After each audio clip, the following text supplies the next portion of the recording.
थे, हमने इस बात से उनको अवगत कराया कि दूसरे प्रदेशों में इस तरह की व्यवस्था है, प्राइवेट स्कूलों को इसमें आर्थिक और दूसरी परेशानियों का भी सामना करना पड़ता था।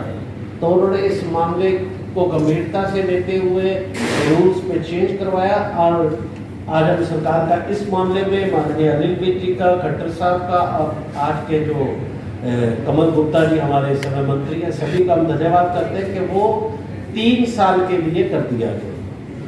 दूसरे प्रदेशों में भी ऐसी व्यवस्था थी, तो हमने उस प्रदेशों के उदाहरण भी दिए थे। अब फायर सेफ्टी का जो सर्टिफिकेट है वो 3 साल के लिए वैलिड होगा, तो हर साल जो है इसके लिए हमें भटकना नहीं पड़ेगा और बहुत सारी और परेशानियों से भी हमें जो है इससे मुक्ति मिली। तो एक बात तो ये थी। दूसरा जो है प्रॉपर्टी टैक्स में भी सरकार ने हमें राहत दी थी, लेकिन उसमें एक समस्या हमें आ रही है जो हम आपके माध्यम से भी सरकार तक पहुंचाना चाहते हैं कि सरकार अगर किसी चीज में कोई राहत देती है तो बहुत जगह के अधिकारी और कर्मचारी उस राहत का फायदा प्राइवेट स्कूलों को नहीं मिलने देते हैं, जिससे सरकार का वो किया कराया भी जो है उसका फायदा सरकार को नहीं मिलता। बहुत सारे रोहतक से मुझे ऐसे बहुत सारे फोन आए कि जी प्रॉपर्टी टैक्स अगर माफ हो गया तो उसकी अधिकारी या कर्मचारी कह रहे नोटिफिकेशन की कॉपी दे दीजिए। बताइए, जब गवर्नमेंट ने नोटिफाई कर दिया, माफ कर दिया, तो क्या उस विभाग के पास पत्र नहीं है? आज प्राइवेट स्कूल के खिलाफ एक पत्र अगर शाम को जारी हो जाए 4:30 बजे, तो सुबह 9 बजे कर्मचारियों के हाथ में होता है और वो अपना जो है एक्शन करना शुरू कर देते हैं कि प्राइवेट स्कूल के खिलाफ ये ऑर्डर निकला है।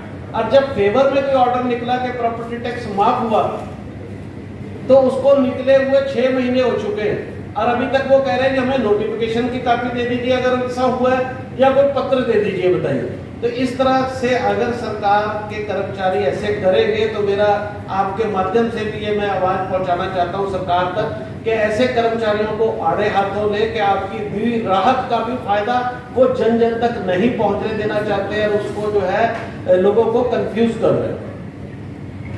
तो ये तो जो सरकार से हमें राहत मिली, लेकिन बहुत सारी हमारी बातें जो हैं हमने 25 सूत्री मांग पत्र सरकार को दिया था माननीय शिक्षा मंत्री के माध्यम से शिक्षा विभाग, जिस पर हमारी मीटिंग भी हुई माननीय डॉक्टर महावीर जी की अध्यक्षता में, जिसमें गणेशन जी, डॉक्टर हमारे डायरेक्टर गणेशन जी, अंशल जी और सारे अधिकारी थे, जिनमें बहुत सारी सकारात्मक बातें हुई कि इस पे आपकी बहुत सारी डिमांड जो है वो जेन्युइन है, जिनको सरकार को मानना चाहिए और सहमति बनी, लेकिन अभी तक वो धरातल में हमें उसका फायदा नहीं मिला। ऐसी बहुत सारी बातें थी। तो हम आपके माध्यम से सरकार को कहना चाहते हैं कि भी सपाटहीनता एक तो खत्म नहीं होनी चाहिए। पीछे मेरे मुख्यमंत्री जी से बजट से पूर्व एक चर्चा में भी जो है इंटरेक्शन हुआ आपस में, तो वहां पर भी हमने बात की। जब मैंने बातें रखी तो माननीय मुख्यमंत्री जी ने कहा कि जल्द विभाग के लोगों के साथ आपकी एक मीटिंग कराई जाएगी और आपकी समस्याओं का समाधान किया जाएगा। लेकिन आज तक वो मीटिंग नहीं हुई, जबकि उस मीटिंग में अधिकारी भी बैठे थे जब मुख्यमंत्री जी ये बात कह रहे थे। तो मेरी एक ये मांग है इस पत्रकार वार्ता के माध्यम से, आपके माध्यम से भी, कि सर मुख्यमंत्री जी अधिकारियों के साथ हमारी मीटिंग कराएं और मीटिंग कराकर अगर उसमें हल नहीं निकलता तो खुद भी मीटिंग हमें दें। 7 वर्ष हो गए मुख्यमंत्री जी के द्वारा कोई सही मीटिंग हमें नहीं मिल पाई जिससे प्राइवेट स्कूलों की समस्याओं का समाधान हो सके। और प्राइवेट स्कूल अगर समस्या में घिरे रहते हैं तो 50% से ज्यादा बच्चे आज भी प्राइवेट स्कूल में पढ़ते हैं। पीछे मिनिस्ट्री ऑफ गवर्नमेंट की रिपोर्ट थी कि 66% बच्चे प्राइवेट स्कूलों में पढ़ते हैं। और अगर वो ही सेक्टर परेशान रहेगा, उस सेक्टर की समस्याओं का समाधान नहीं होगा, तो उसका असर किस पे जाता है? क्वालिटी एजुकेशन, गुणवत्ता, शिक्षा की गुणवत्ता पे उस पर असर पड़ता है और उसका भुक्तभोगी कौन बनता है? स्कूलों में पढ़ने वाले बच्चे, उन पे उनका असर जाता है। अगर आप लर्निंग आउटकम अच्छा करना चाहते हैं, क्वालिटी एजुकेशन को अच्छा करना चाहते हैं, तो स्कूलों का एनवायरनमेंट सही करना होगा और जो स्कूल्स की प्रॉब्लम है, शिक्षक की, प्रिंसिपल्स की, स्कूल मैनेजमेंट की, उन सबको दूर करना होगा। कोविड के दौरान आपने देखा कि प्राइवेट स्कूलों का हमने खुद एक सर्वे किया जिसमें ये निकल कर आया कि 80% से ज्यादा स्कूलों को 25 से 40% फीस जो है वो कोविड के दौरान मिली। 80% स्कूलों की मैं बात कर रहा हूँ जिनमें ज़्यादातर बजट स्कूल हैं। मैं एलीट स्कूल्स की बात नहीं कर रहा, बहुत सारे बड़े स्कूल से जिनको 100% फीस आई, वो बहुत चंद स्कूल थे। लेकिन अधिकतर स्कूल जो मैंने 80% बताया उनको 25 से 40% फीस आई, जिससे उनका पूरा आर्थिक ढांचा जो है चरमरा गया था। तो हमने सरकार से तभी प्रॉपर्टी टैक्स की राहत की मांग की थी, जो हमारे माननीय अनिल विज जी ने जो है उस समय 1 साल का माफ किया, और उसमें ये भी ऑर्डर किया कि जिन्होंने उसको पे कर दिया है उनका अगले वर्ष समायोजित होगा, जिसको अभी अधिकारी और कर्मचारी नहीं कर रहे हैं। जबकि इसका जो है स्पष्ट पत्र निकला हुआ है कि जिन्होंने जमा कराया, हमने कहा था कि जिन लोगों ने ईमानदारी से जमा करवा दिया, चाहे कहीं से लोन लेके भी किया, किसी रिश्तेदार से मांग कर किया, तो उनको भी तो इस फैसले का जो है लाभ मिलना चाहिए। तो माननीय विज साहब ने कहा कि उनको समायोजित कर दिया जाएगा, ये ऑर्डर निकला। लेकिन कर्मचारी इसका भी लाभ जो है स्कूलों को देने में आनाकानी कर रहे हैं, लोगों को गुमराह कर रहे हैं सरकार के एक अच्छे फैसले में। तो हमने दूसरी बात जो मैं आपको बता रहा था कि आर्थिक बदहाली से स्कूल 40% फीस की वजह से 80% बजट स्कूल और ग्रामीण स्कूल जो है गुजरे। अब स्कूल थोड़ा पटरी पे आया तो अभी भी एनरोलमेंट प्रभावित है। स्कूलों में जो बच्चे हैं, क्योंकि बीच बीच में अब स्कूल 1 जुलाई से दोबारा आज से खुले हैं, लेकिन ये अफवाहें बीच में आती है कि दोबारा कोविड फैल रहा है, जिसकी वजह से अभी भी एनरोलमेंट स्कूल्स में प्रॉपर नहीं हुई है। उतने जो बच्चे कोविड से पहले थे उतने स्कूलों में एनरोल नहीं हुए, वो कहाँ हैं ये अभी तक किसी को नहीं पता। इससे स्कूलों का आर्थिक ढांचा चरमराया हुआ है। हमारा मुख्य जो एक मांग और है कि स्कूल के साथ जो बस जुड़ी हुई है, बस एक बहुत बड़ा मुद्दा है स्कूलों के साथ। 20 से 25 लाख की एक बस आती है।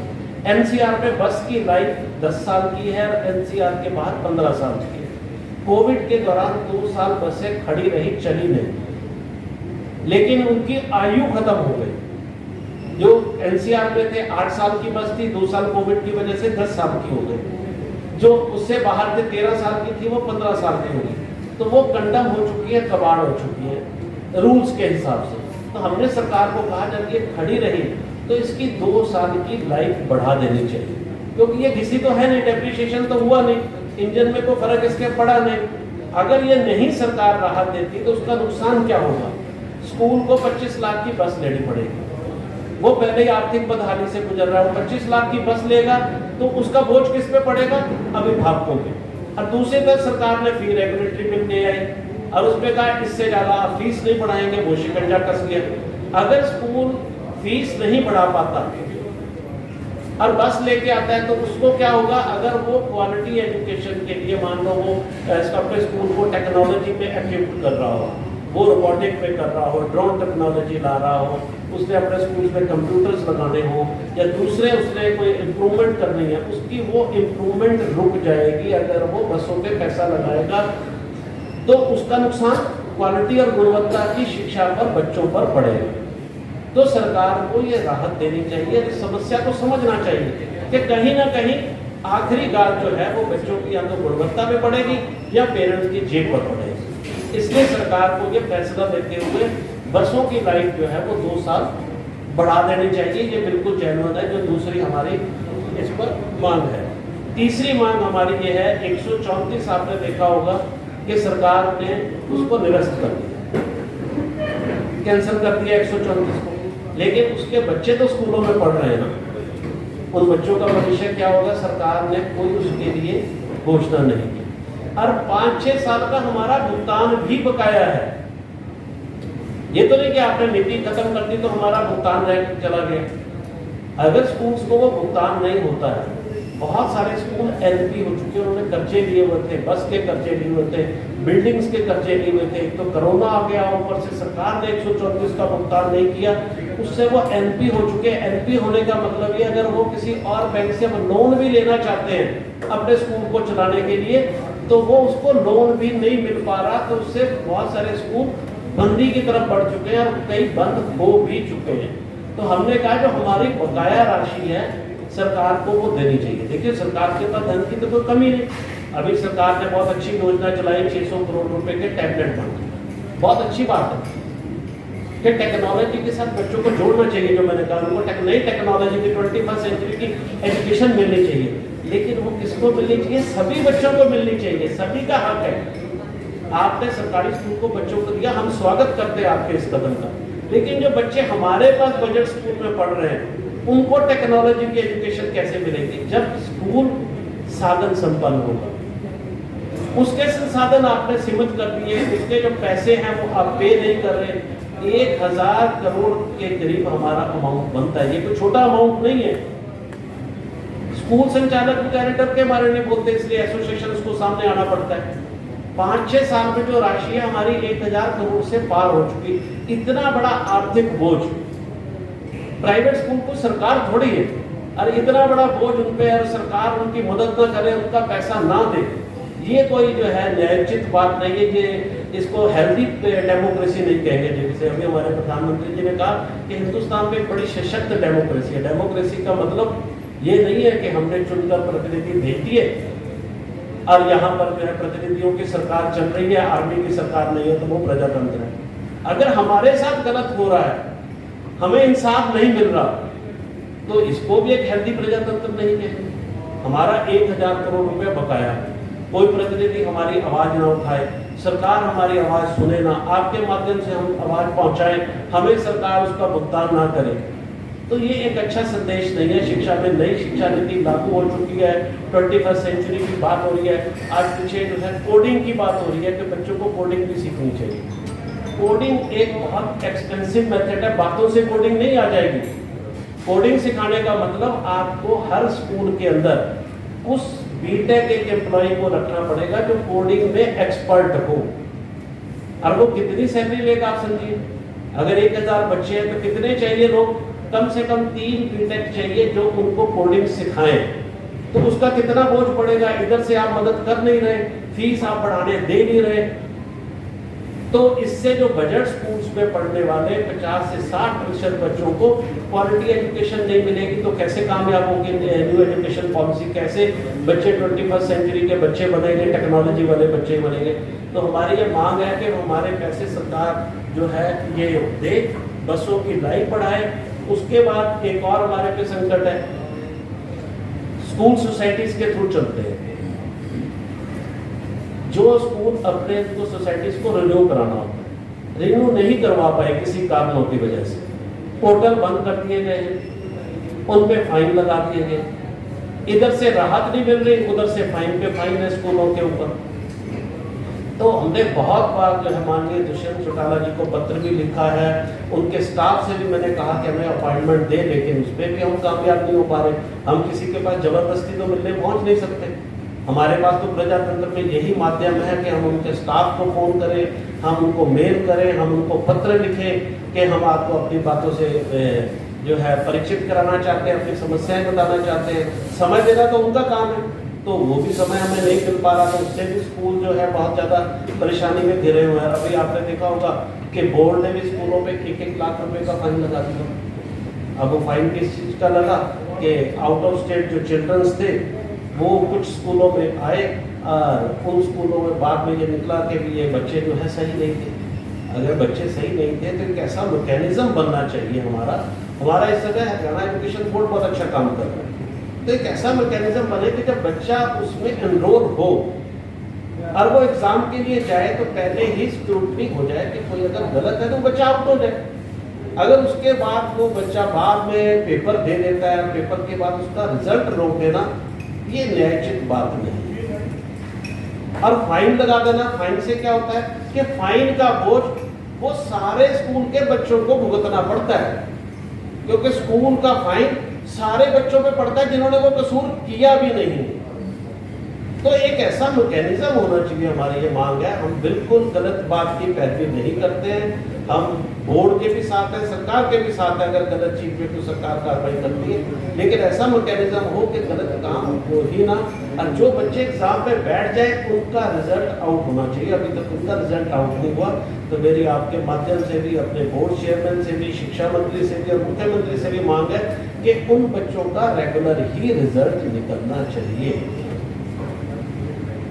तो इन सारी बातों को लेकर हम आपके बीच में आए थे। मुद्दे हमारे और भी बहुत हैं, जैसे ब्लैक मनी जो है कम से कम 6 लाख से लेकर करोड़ों रुपए स्कूल से ली जा रही है, जो पूर्व की सरकार में 50,000 लाख और मैक्सिमम 2.5 लाख रुपए।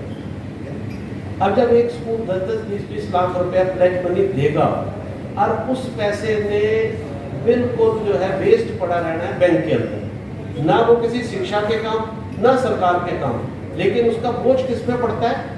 स्कूल के उन अभिभावकों पे जिन्होंने 10 लाख से लेके 1-1 करोड़ रुपए ब्लैक मनी दिया, जबकि पूर्व की सरकार में मैक्सिमम 2.5 लाख रुपए थे।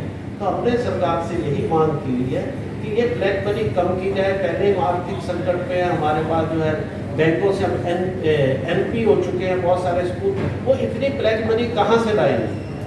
और अगर ऐसी मानसिकता से रहेंगे, परेशान रहेंगे, तो मैंने कहा गुणवत्ता की शिक्षा कैसे देंगे? परेशान स्कूल कैसे जो है बच्चों को जो है अच्छी शिक्षा देगा? तो ब्लैक मनी में हम लगातार मांग कर रहे हैं कि स्कूलों की ब्लैक मनी को जो है वो पूर्व की जो ब्लैक मनी थी उस तरीके से किया जाए, ताकि बोझ जो है अभिभावकों पे ना पड़े। ऐसे 10 साल के बाद स्कूलों को एक रिन्यूअल का भी मामला है, तो उस पर ये कह रहे हैं कि आप दोबारा मान्यता लें। दोबारा मान्यता लेना, पहले मान्यता 3-3 साल फाइलें 2-2 साल निपटती नहीं है। अब जिन्होंने मान्यता ले ली उनको प्रोविजन ये लिखा हुआ रिव्यू, कि आप देख लें वो स्कूल चल रहे हैं कि नहीं चल रहे, जबकि सरकार द्वारा ये दबाव बनाया जा रहा है कि आप दोबारा मान्यता लें। हमने ये मांग की थी। रिव्यू का मतलब आप एफिडेविट ले लें कि आपके स्कूल चल रहे हैं कि नहीं चल रहे। अगर चल रहे हैं, बोर्ड की फीस दे रहे हैं, सरकार में बच्चे लोड हो रहे हैं, तो एक एफिडेविट के बाद उसकी मान्यता को जो है एक्सटेंड कर दिया जाए। उसको लेकर हम कोर्ट पे गए हुए, कोर्ट को स्टे दिया हुआ है, अननेसेसरी गवर्नमेंट का भी टाइम वेस्ट, हमारा भी टाइम वेस्ट हो रहा है। तो हमने सरकार से ये भी मांग की है कि भी इसको भी सरलीकरण किया जाए। दूसरा, एक आपको मैं बहुत बड़ा अहम मुद्दा छेड़ने जा रहा हूँ। हमें अगर +2 की मान्यता लेनी होगी, सरकार कहती है कि पहले आप 8वीं की मान्यता, हमें हाई स्कूल की मान्यता लेनी होती है, कहते पहले आप 8वीं की मान्यता लें, फिर आप 10वीं और 12वीं का दोबारा प्रोसेस से गुजरे। भाई अगर किसी को 12वीं की मान्यता चाहिए और उसके पास +2 का पूरा स्ट्रक्चर है, लैंड है, तो आप उसको डायरेक्ट जो है +2 की मान्यता क्यों नहीं देते? एक तरफ तो बात की जाती है कि मिनिमम गवर्नमेंट और मैक्सिमम गवर्नेंस, आप पहले इसको कहते हैं कि आप 8वीं की मान्यता दें, एक विभाग 8वीं की मान्यता देगा, फिर वो अप्लाई करे अपने 10th के लिए या 12th के लिए, यानी वो 3-4 साल इसी प्रोसेस पे लगा रहे अपनी मान्यता लेने के प्रोसेस में। तो हमारी ये मांग है कि जो व्यक्ति 10th और 12th की मान्यता लेना चाहता है उसको दोहरी मान्यता प्रणाली से गुजरना ना पड़े। ईज ऑफ डूइंग बिजनेस की बात हमारी सरकार करती है, केंद्र सरकार, प्रधानमंत्री जी करते हैं, तो ईज ऑफ ओपनिंग स्कूल क्यों नहीं? कि अगर कोई +2 चाहता है तो सीधा उसको दो ना, आप 2 चैनल से उसको क्यों घुमाना चाहते हो? क्यों आपने इतना भारी भरकम सिस्टम बना रखा है? सिस्टम को इजी करें, कम करें, ताकि लोगों का टाइम कम वेस्ट हो। तो ये भी हमारी मांग है कि जो जहां तक मान्यता चाहता है एक ही उससे। अब तीसरी प्रणाली भी है, मैं आपको बताऊं कि पहले 8वीं लो, फिर 12वीं लो, फिर CBSE अलग इंस्पेक्शन करने आता है, यानी सारा दौर इंस्पेक्शनों और मान्यता में ही घूमता रहता है। तीसरी प्रणाली में तो सिंगल विंडो सिस्टम होना चाहिए, सरलीकरण होना चाहिए मान्यता। तो इन सारे मुद्दों को लेकर आपके बीच में हम आए, तो उम्मीद करते हैं कि आप हमारी बातें उठाएंगे, जिससे हमारे इन मामलों का सरलीकरण हो और हम गुणवत्ता की शिक्षा जो है बेरोक जो है बिना टेंशन के उस पर कंसंट्रेट कर सके। ये हमारा मामला। हमारे जनरल सेक्रेटरी वरुण जी एक मसला और रखना चाहते हैं जो इस समय। मैं सभी छायाकार बंधुओं, पत्रकार बंधुओं का निशा की तरफ से इस पत्रकार वार्ता में डॉक्टर वरुण जैन की तरफ से स्वागत करता हूं। मैं आप सभी का एक मुद्दे की तरफ और ध्यान दिलवाना चाहूँगा। जो सभी हरियाणा सरकार के अंदर स्कूल हैं, प्राइवेट हो या सरकारी हो, उन सभी को अपना डाटा बच्चों का MIS पोर्टल के ऊपर अपलोड करना होता है। मैनेजमेंट इंफॉर्मेशन जो सिस्टम उन्होंने बनाया हुआ है। इस सेशन से पहले क्या होता था कि वो बच्चे आधार कार्ड से लिंकअप होते थे और हम सभी बच्चों का डाटा उसके अंदर डालते थे। लेकिन इस सेशन से सरकार ने उसके अंदर कुछ तब्दीलियाँ कर दी हैं, कुछ चेंजेस ला दिए, उसको PPP से जोड़ दिया है, परिवार पहचान पत्र से लिंकअप कर दिया है, जिस वजह से सभी निजी स्कूलों को भारी भयंकर परेशानियों का सामना करना पड़ रहा है, क्योंकि वो जो फ्रेश एडमिशन है, जो हमारे पास फर्स्ट क्लास में नए एडमिशन आते हैं, उनका डाटा हम उसके ऊपर अपलोड नहीं कर पा रहे। अभी समर वेकेशन से पहले जब हम उस पर अपलोड करने की कोशिश कर रहे थे, तो वहाँ पर एक मैसेज शो आउट होता था, members ID does not exist. हम भरकस प्रयास हम सब ने किया, PPID डाल के किया तो एडमिशन नहीं हुआ, आधार कार्ड डाल के किया तो एडमिशन नहीं हुआ। डायरेक्टर पे हमारे DSC पे पत्राचार किया गया, वहाँ से कोई सेटिस्फैक्ट्री आंसर हमें नहीं मिला। प्रॉब्लम एज इट इज रही। और अगर बाय चांस वो बच्चा आगे प्रोसेस हुआ भी, तो जो आधार कार्ड से या PP से जो मोबाइल नंबर पेरेंट्स का लिंकअप था, उसके पास OTP जा रहा है।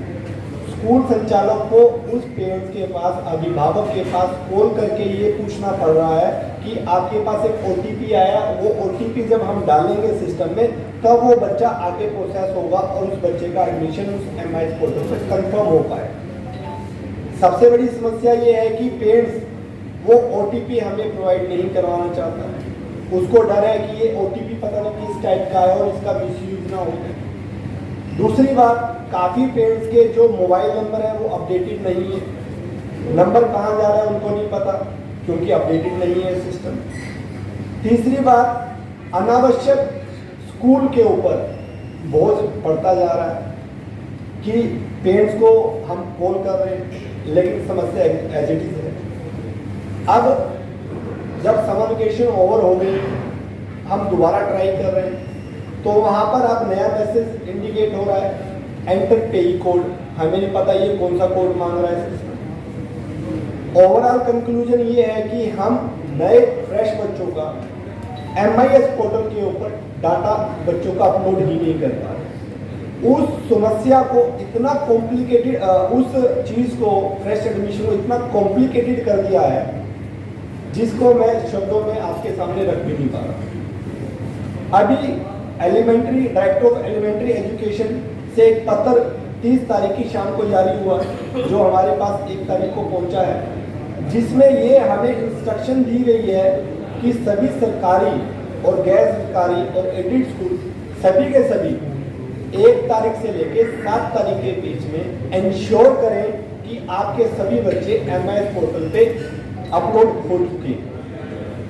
हमें समझ नहीं आ रहा कि हम काम करना चाहते हैं सरकार के साथ, लेकिन सरकार ने मैकेनिज्म इतना टिपिकल बना दिया है कि हम उसको नहीं कर पाते। वरुण जी का कहने का मकसद हमारा ये है कि वो बच्चे जब एनरोल नहीं हो रहे, सरकार कह रही है कि बच्चे एनरोल करके इंश्योर करो। और इसमें एक प्रॉब्लम और आ रही है, आर्मी पर्सन्स की बहुत प्रॉब्लम आ रही है, क्योंकि फैमिली जो PPP फैमिली पहचान पत्र, उस पर जो टेलीफोन नंबर मेंशन होगा, बहुत लोगों के टेलीफोन चेंज हो चुके हैं।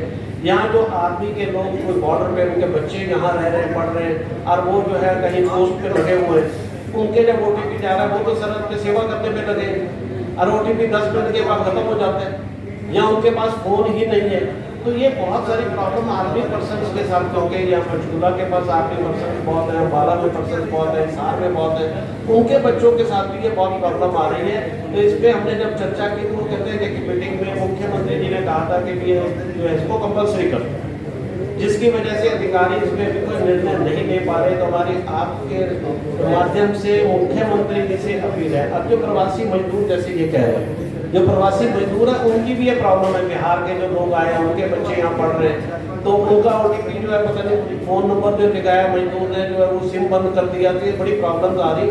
तो आपके माध्यम से मुख्यमंत्री जी तक एक बात पहुँचाना चाहते हैं, क्योंकि ये उनकी वजह से ये जो है ये इसको शामिल किया गया और ये हटाने की पावर उन्हीं के पास है। तो हम आपके माध्यम से अपील करना चाहते हैं कि भी बच्चे एनरोल नहीं हो रहे, मुख्यमंत्री जी आपके आदेशों से अधिकारी इसको चेंज नहीं कर रहे, तो आप इसमें इंटरवीन करें ताकि बच्चों के दाखिले हो सके। इसमें मैं फर्दर ऐड करना चाहूँगा कि यहाँ पर सरकार का एक पक्षपात रवैया भी सामने आता है। जो सरकारी स्कूल हैं, सरकारी स्कूल बढ़िया तरीके से अपने बच्चों को एडमिशन कर पा रहे हैं। वहाँ जो OTP आता है, जो वो हेड टीचर है या जिसकी वहाँ पर ड्यूटी है, वो OTP उसके नंबर पे आता है। लेकिन प्राइवेट सेक्टर के जो स्कूल है वहाँ पर OTP जो आधार कार्ड से या PP से लिंकअप है उसके पास जाएगा और हमें पेट को खोल करके वो OTP पूछना पड़ेगा। वहाँ पर तो सब राइट्स दिए गए हैं सरकारी को, लेकिन प्राइवेट के लिए नहीं। सरकारी के लिए इजी प्रोसेस है, प्राइवेट के लिए डिफिकल्ट प्रोसेस है। तो ये पक्षपात रवैया नहीं। वरुण जी की बात बिल्कुल सही है। जो पेई कोड भी है ये सरकारी कर्मचारियों का है, तो वो इसको भी उन्होंने प्राइवेट और सरकारी में ऐसे बांट दिया कि सरकारी में तो वो कहते देखो मेरे बच्चे का तो एडमिशन हो गया, प्राइवेट में हो ही नहीं रहा। यानी कि लोग तंग होकर कुछ जो है सरकारी स्कूल की तरफ चले जाए कि यहाँ तो एडमिशन ही नहीं हो पा रहा। तो इसका सरलीकरण और इसका बहुत जरूरी है। मुख्यमंत्री को इसमें इंटरवेन करना चाहिए, क्योंकि शिक्षा का अधिकार सिर्फ 14 साल तक नहीं है। वो भी परेशान हो रहे हैं, दूसरे भी परेशान हो रहे हैं। उनके शिक्षा के अधिकार का भी हनन हो रहा है, उसके बीच में ये रुकावट नहीं होनी चाहिए। तो इन सभी मुद्दों को लेकर हम आज आपके बीच में उपस्थित हुए। से जोड़कर ही एडमिशन करने की कंडीशन क्या है?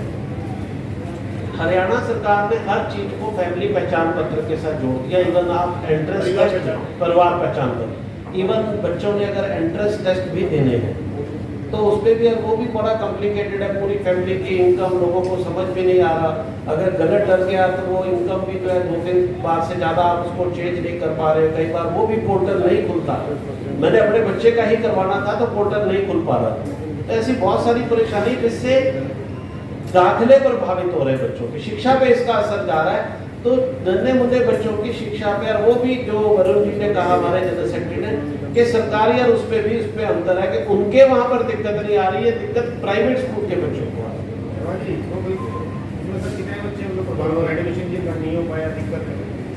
फ्रेश एडमिशन सारे फ्रेश एडमिशन जो है 80% मेरे पास 40 बच्चे हैं जिनकी एडमिशन आप इस पे दे सकते हो। 1-2 लाख बच्चे देख सकते हो, प्रभावित है 2 लाख बच्चे आप देख और इसमें एक दिक्कत और जैसे आपने बोला 3 बच्चे जो फ्रेश सिर्फ आ रहे हैं, इसीलिए मैंने 1-2 लाख का डिस्काउंट 2 लाख के करीब बच्चे सभी क्लासेस में है ये नहीं फ्रेश एडमिशन। हाँ, फ्रेश किसी भी क्लास में, किसी क्लास का ज्यादातर फ्रेश एडमिशन फर्स्ट में होता है, लेकिन आउट ऑफ स्टेट कोई 4th, 5th या ट्रांसफर केसेस ऐसे होते हैं। तो ट्रांसफर केसेस में भी और दिक्कत आ रही है। किसी आदमी का बरेली का पहले फोन नंबर था, वो हरियाणा में आ गया, वहाँ का उसने जो है अभी पहचान पत्र नहीं बनाया पहले, या यहाँ आकर उसका फोन नंबर उसने वहाँ का लिख दिया, वहाँ चेंज कर दिया। तो ये बहुत सारी दिक्कतों का सामना बाकी स्टेट्स में फैमिली आईडी की, फैमिली आईडी सिर्फ हरियाणा में, ये भी आप बोल रहे हो। परिवार पहचान पत्र की जो बाध्यता है, शर्त है, वो हरियाणा में। हमें शर्त से इनकार नहीं है। जैसे उन्होंने सरकारी स्कूल में OTP जो है वो टीचर के पास जा रहा है, हमारे प्रिंसिपल पे आ जाए, हमारे हेड पे आ जाए, हमें कोई दिक्कत नहीं है उससे। हम सरकार के नियमों का हर जगह विरोध नहीं करते। अगर सरकार कोई नियम लागू करना चाहती है, हमें विरोध नहीं है, लेकिन उस नियम के आड़ में बच्चों पे उसका असर ना पड़े, दाखिलों पे असर ना पड़े, कोई भेदभाव ना हो। अगर वहाँ पर हेड मास्टर के उस पर जो है OTP जा रहा है, हमारे भी प्रिंसिपल के उस पर OTP आ जाए ताकि बच्चों का दाखिला हो सके। मैं शिक्षा मंत्री जी से भी मिला हूँ और निदेशकों से भी मिला हूँ।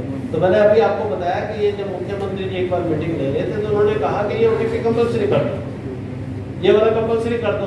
तो अब वो हटेगा भी तो उन्हीं के ऑर्डर से ना, जब सबसे बड़े अधिकारी ने कह दिया, मुख्यमंत्री जी ने कह दिया। अब उन तक मैं आप यही बात कह रहा हूँ कि मुख्यमंत्री जी अक्सर संवाद नहीं करते। अगर वो संवाद करें तो ये समस्या रहे ना।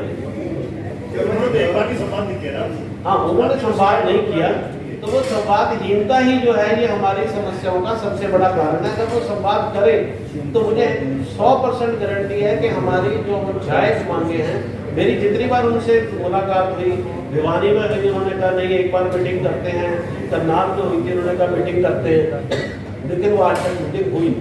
प्रॉपर्टी टैक्स को लेकर जो आपने बताया कि कुछ स्कूलों में जो है प्रॉपर्टी टैक्स दिया गया हुआ है, कितने ऐसे स्कूल हैं जिन्होंने प्रॉपर्टी टैक्स दिया है और आप क्या चाहते हैं कि प्रॉपर्टी टैक्स वापस ले सरकार क्या? ऐसे 20 से 30% स्कूलों ने प्रॉपर्टी टैक्स दे दिया था। तो तब हमने तत्कालीन मंत्री माननीय अनिल जी से कहा था कि जिन्होंने जमा करा दिया, अक्सर होता क्या है कि बिजली के बिल माफ हो जाते हैं जिन्होंने नहीं दिया होता, जो डिफॉल्टर होते हैं, और जो गुड पे मास्टर होते हैं उनके पैसे कभी एडजस्ट नहीं होते। तो मैंने कहा अब तो ईमानदार सरकार है, मनोहर सरकार है, तो ईमानदारों को भी तो कुछ फल मिलना चाहिए ना, जिन्होंने ईमानदारी से जमा करा दिया, पता नहीं कहाँ से कराया हो। तो माननीय अमित साहब ने कहा कि जिन्होंने जमा कराया है उनका अगले साल समायोजित हो जाएगा। अब मैंने पत्र लिखा, उस पत्र का जवाब भी मुझे आया, लेकिन कर्मचारी और अधिकारी उसको समायोजित नहीं कर रहे हैं और सरकार की नीतियों का फायदा जो अक्सर ये लगता है कि जन जन तक नहीं पहुंचता, वो पहुंचने नहीं दे रहे। वो करें नोटिफिकेशन दो, वो करें नोटिफिकेशन। कमाल है, सरकार की नोटिफिकेशन अगर आपके पास नहीं है तो ऐसे कर्मचारी को तो फिर जो है चार्जशीट इशू होनी चाहिए। प्रॉपर्टी टैक्स फ्री किया गया है, लॉकडाउन पीरियड का 1 साल के 1 साल 1 साल का टैक्स माफ। सोसाइटी की आपने बात करी, जो फाइन लग रहे हैं उसको थोड़ा सा इलाज करना है, क्या मामला है, किस तरीके से फाइन्स लगते हैं सोसाइटी? देखो, सोसाइटी पहले क्या होता था कि हम सोसाइटी बना लेते थे और वो ऑफलाइन सारा सिस्टम, कोई अमेंडमेंट था तो हम वो अमेंडमेंट जो है उसकी कॉपी भेजते पड़ते थे। इन्होंने सारा पोर्टल बना दिया कि हर आदमी अब पोर्टल पे अपने आप को रिन्यूअल करवाए, तो 3 साल के बाद शायद वो रिन्यूअल है, तो उस रिन्यूअल जो किसी स्कूलों को ये रूल्स पता नहीं लगे, वो रिन्यू नहीं करवा पाए अपने, तो वो पोर्टल बंद हो गई। उसके बाद पर डे का उस पर फाइन लगकर स्कूलों को बहुत मोटे लाख रुपए तक के भी फाइन लगे। तो हमने कहा वो पोर्टल खोला जाए और स्कूलों पे फाइन लगाने का, देखो हमें स्कूल में कहा जाता है कि बच्चों के ऊपर फाइन मत लगाओ, क्योंकि वो शिक्षा ग्रहण करने आया, अगर उस पर आप फाइन लगाओगे तो कहीं शिक्षा से वंचित ना हो जाए। तो स्कूल पे फाइन कौन देगा? वो भी तो बच्चे ही तो देंगे ना। यानी कि सरकार फाइन ले सकती है बच्चों से, स्कूल नहीं ले सकता। तो ये दोहरे मापदंड नहीं होने चाहिए। स्कूल का फाइन भी अभिभावक ही भुगतते हैं। अगर बोर्ड ने 1 लाख रुपए फाइन लगाया तो वो सारे बच्चों पे पड़ा उसका असर। सोसाइटी ने कोई फाइन लगाया तो स्कूल के सारे बच्चों को उसका भुगतान करना पड़ेगा। उनकी कहीं ना कहीं क्वालिटी एजुकेशन जो है, जो स्कूल और दे सकता था, उनके जो और टीचिंग एड्स ला सकता था, वहां पर उसका असर पड़ेगा, वहां पर कमी आएगी। तो स्कूलों पर फाइन होना ही नहीं चाहिए। अब मैंने आरटीआई अभी डाली फाइन को लेकर, तो सरकारी स्कूल में किसी में फाइन का सिस्टम ही नहीं। प्राइवेट स्कूल का तो हमने पीरियड बढ़वा लिया, आप सरकारी स्कूल विजिट करके देख लें, अगर आपको फाइन का सिस्टम मिल जाए तो भाई क्या वहां पर फाइन सेफ्टी नहीं चाहिए? ऐसे ही फाइन आप देख लीजिएगा, सरकार के ऊपर कोई फाइन कभी लगा ही नहीं होगा। फाइन की अमाउंट कितनी है इसके रिन्यूअल, जो लोग जिन्होंने नहीं दिया उसकी अमाउंट कितनी जाती है फाइन की अमाउंट? मुझे इसका एग्जैक्ट नहीं पता, लेकिन ये पर डे के हिसाब से है 100 रुपए पर डे। तो जब वो पोर्टल खुलेगा नहीं, मान लो आदमी आज अपना फाइन देना चाहता है, पोर्टल नहीं खुल रहा, अब 3 महीने और पोर्टल नहीं करता, उसका तो 3 महीना मीटर और चल गया। तो फाइन तो अपना काम करता जा रहा है ना, हर चीज पे फाइन पे फाइन। बहुत सारी जगह पे हम फाइन भुगतते हैं। 136 का क्या मामला है, आपका क्या मतलब है? लेकिन बच्चे तो आपका तो मीटर घूमता रहेगा बिल्कुल रिइंबर्समेंट का। हमारा तो मीटर देखो बिल्कुल घूमेगा, अगर सरकार ने नहीं दिया तो हम कोर्ट पे जाएंगे, सीधी सी बात है। तो रूल है। अभी आप ये निकल रहे हैं। और दूसरा, उसके बाद राइट टू एजुकेशन लागू कर दिया गया। मैं आपको एक और बात बताऊं, और हमारी अब भी मांग है कि ये फिर विवाद पैदा हो सकता है। राइट टू एजुकेशन में 25% बच्चे जो है वो प्राइवेट स्कूलों में पढ़ाने हैं, वो नियम लागू कर दिया कि 134 को खत्म करके। तो हमारी उनसे मांग है, सबसे पहले पर चाइल्ड एक्सपेंसेस सरकार डिक्लेयर करे। जब तक सरकार पर चाइल्ड एक्सपेंसेस डिक्लेयर नहीं करती तो ये पेमेंट का फार्मूला बढ़ेगा ही नहीं कि प्राइवेट स्कूलों को पेमेंट कितनी मिल रही। तो सरकार अपने रोल पर कामों को पारदर्शी तरीके से और ईमानदार तरीके से करे, हमारी ये मांग है। अभी तो ये तय नहीं है कि पर स्टूडेंट कितना। हाँ, अभी बिल्कुल इस पर तय नहीं है, क्योंकि जब तक पर चाइल्ड एक्सपेंसेस नहीं बताए जाएंगे वो राशि तय हो ही नहीं सकती। क्योंकि फार्मूला ये है कि सरकारी स्कूल में पढ़ने वाले बच्चे पर चाइल्ड जितना एक्सपेंस आता है जब ये डिक्लेयर करेंगे, और प्राइवेट स्कूल की जो फीस है विच एवर इज लेस, वो भुगतान होना है। तो जब आप अपनी फीस बताने को तैयार नहीं, हमें कहते हैं कि फॉर्म 6 आप सभी जानते हैं कि आप अपनी फीस बताइए कितने लोग। भाई आप भी तो बताए ना कि सरकारी स्कूल में एक बच्चे पे खर्च कितना आ रहा है। आप तो बता नहीं रहे, और दूसरों को आप क्या इसको प्रजातंत्र कहते हैं कि भी दूसरा ईमानदार हो जाए और आप ईमानदार नहीं होना चाहते? आपका मतलब ये है कि 134 को उन्होंने रद्द कर दी, लेकिन आरटी के तहत बच्चों को कैसे आगे बढ़ाना है उसका कोई प्रोसीजर तय नहीं हुआ है। ना कोई तय नहीं। यही है वो उस पर भी अभी जो है बहुत बड़ी बात है, बहुत बड़ी समस्या है। उस पर अभी बिल्कुल एक मैकेनिज्म, सही मैकेनिज्म नहीं बना। ये भी कल को नीति जो है विवाद में आएगी और इस पर भी कोर्ट केसेस खड़े होंगे। पिछली बार आपने बताया जो पैसा बताया था वो दे दिया सरकार ने? नहीं, कहाँ दिया? सरकार तो मुक्त दर्शन बन के खामोश ही पड़ी, लेकिन हम तो खामोश नहीं, हम तो अपने पैसे लेकर रहेंगे। कितना मतलब ये इस समय 1000 करोड़ के करीब अमाउंट बन चुका है। क्या जवाब आता है? वो तो आप पूछते हो तो अखबारों में ये आता है कि हमने तो पैसे दे दिए। तो हमने कहा पैसे दे दिए तो फिर जो है सरकार श्वेत पत्र जारी कर दे कितने पैसे दिए और कितने बनते थे। एक साल की बहुत कम राशि, वो भी अकॉर्डिंग टू रूल नहीं दी हुई। हम कोर्ट में भी जीत चुके हैं कि आरटी के अकॉर्डिंग पेमेंट मिलनी चाहिए, उसको लेकर हम कंटेम्प्ट में भी गए कि भी स्कूलों को स्कूल की फीस मिलनी चाहिए। ऐसे और भी बहुत सारे मामले हमारे बिना एसएलसी के भी बच्चे जो है गवर्नमेंट स्कूल में गए थे, उनका भी हमने क्लेम किया हुआ है। 30-40 लाख का एक क्लेम तो हमारे कुछ स्कूलों ने मिलकर हमने ही केस फाइल किया हुआ है कि हमारे बच्चे जिनके व्यूज हमारे पे थे, इन्होंने जो है उनको दाखिले दे दिए। तो ऐसे बहुत सारे विवाद है, अगर मीटिंग होती है तो ये सारे विवादों का हल हो सकता है। तो हमारी मांग है कि अक्सर हम यही मांग करते हैं कि मुख्यमंत्री अपनी अध्यक्षता में एक मीटिंग बनाए और सारे मुद्दों का निपटान करें।